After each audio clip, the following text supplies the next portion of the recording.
Hey everyone, Kai here, and today, as a part of my career series, I want to talk about rejection.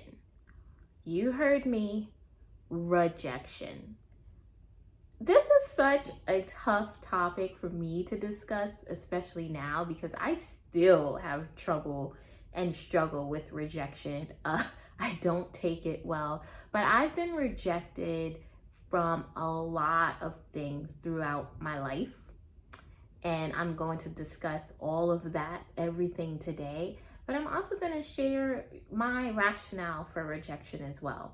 And so I'm going to start. My first rejection that I'm actually going to, my first major one post-college, was for Teach for America. And obviously this is a career video, so I'm just going to focus on the career rejections. But Teach for America was something that I did as a safety net once I, realized I was graduating and didn't have a job. So I'm like, all right, I guess I could become a teacher. I guess it wasn't something that I wanted to do, but I just wanted something.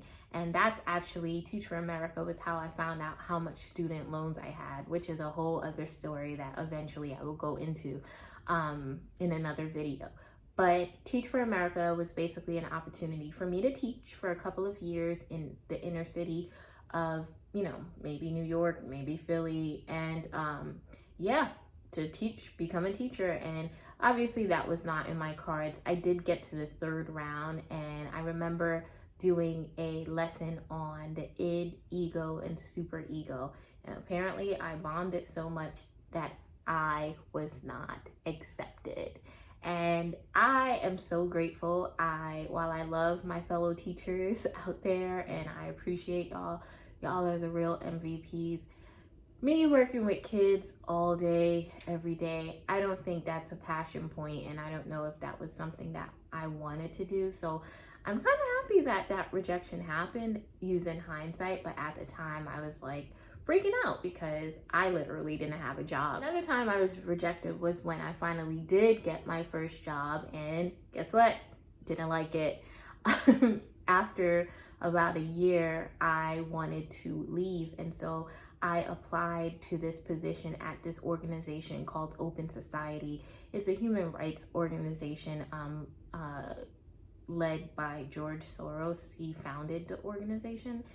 And, I got again to the second round of interviews, and it was a joint interview. So it was it was a panel interview. So it was 3 people in a room shooting stuff at me at once. And I freaked. I was overwhelmed. I was very green at this time, and I did not get the job. And I was so hurt because, I just wanted out of my job at the time, and I'm grateful that I didn't get the job, but using hindsight now I can say that, but at the time it hurt. And I did try again a couple of years later, so say that was 2012. I tried again in 2016 and I didn't get the job then. So it's really teaching and human rights not in my cards in terms of a career right now. So during that time when I was just trying to figure out my next steps and what I wanted to do ultimately with my life and my career, I decided that I was going to apply to law school and business school. So I'll start with law school first.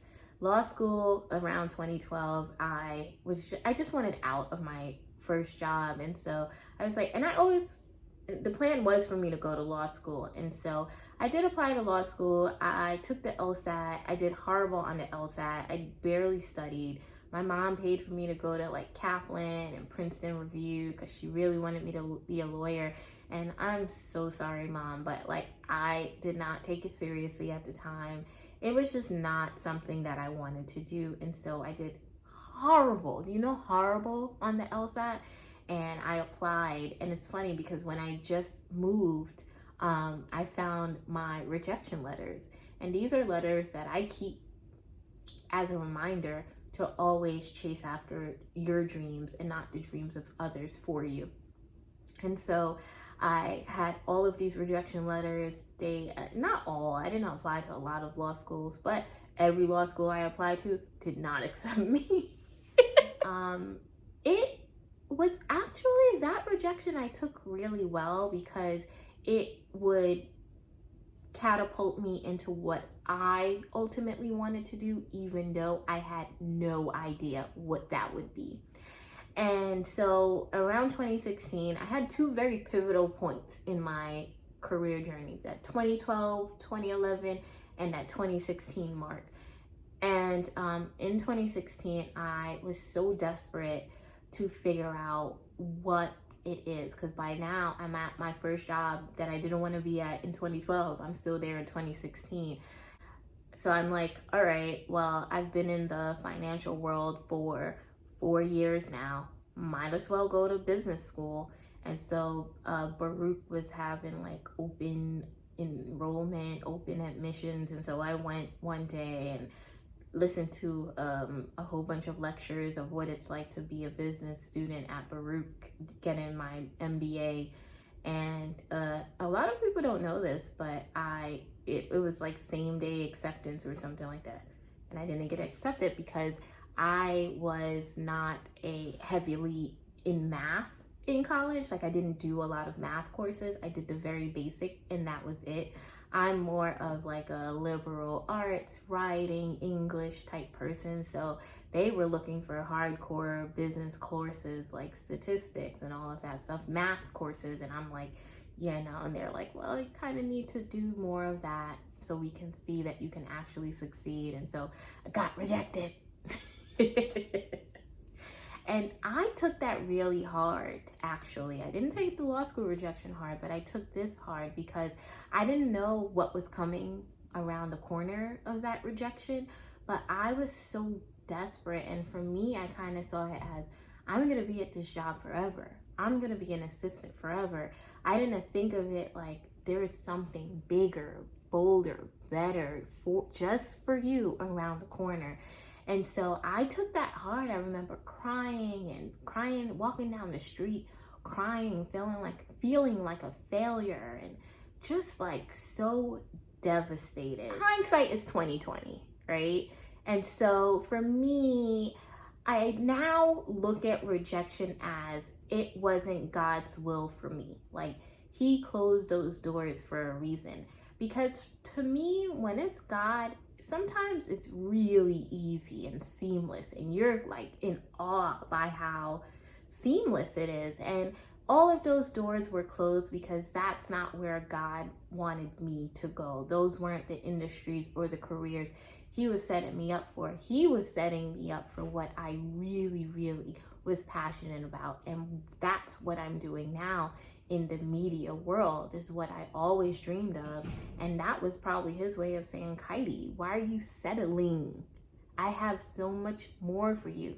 It's like that meme with the little teddy bear and then the big teddy bear, and you want the little teddy bear, but like there's such a bigger teddy bear behind Jesus. That's what I believe rejection can sort of illustrate, you know? It's not necessarily an indication that you're wrong or you did something wrong or you're a failure or you're a bad person. It's more so protecting you from what you don't know, you know, or what is not for you. I say that all to say now, you know, sometimes rejection is God's protection, and I'm sure you've heard that before. But how do you deal with rejection? Because it's not easy to deal with, right? Like me, I've cried, I've rejoiced, I've been depressed, I've felt like a failure. You know, dealing with rejection, especially in your career, is really hard. I think the first thing you have to do is disconnect yourself from the rejection. And what I mean is literally disconnect yourself from the rejection. As I said, it's not an indication of you. It's just maybe it's not right. The situation is not right for you. And so you have to take yourself out of the rejection and think of it in a bigger picture. Another thing that I learned to do to cope with rejection is to write about it or to talk about it. I love to write, and sometimes when we hold things in, it kind of manifests into something bigger than what it is. And when you kind of look at it into the perspective, like if I took a step back, I had no business applying to business school. And so while I was so devastated, not because I didn't get in, but because I was terrified of what I wanted more from my life, I didn't know that there was so much more in my story if I just stay true to myself. And true to myself is what I'm doing now. And that rejection, ultimately, I don't know what would have happened if I would have went to business school. You know, would I be where I am today? And I'm so proud of where I am today. You know, sometimes it helps to just look at it bigger picture rejection, and you can do that by writing about it. You can do that by talking about it. You can even do it like what I'm doing now, sharing my story.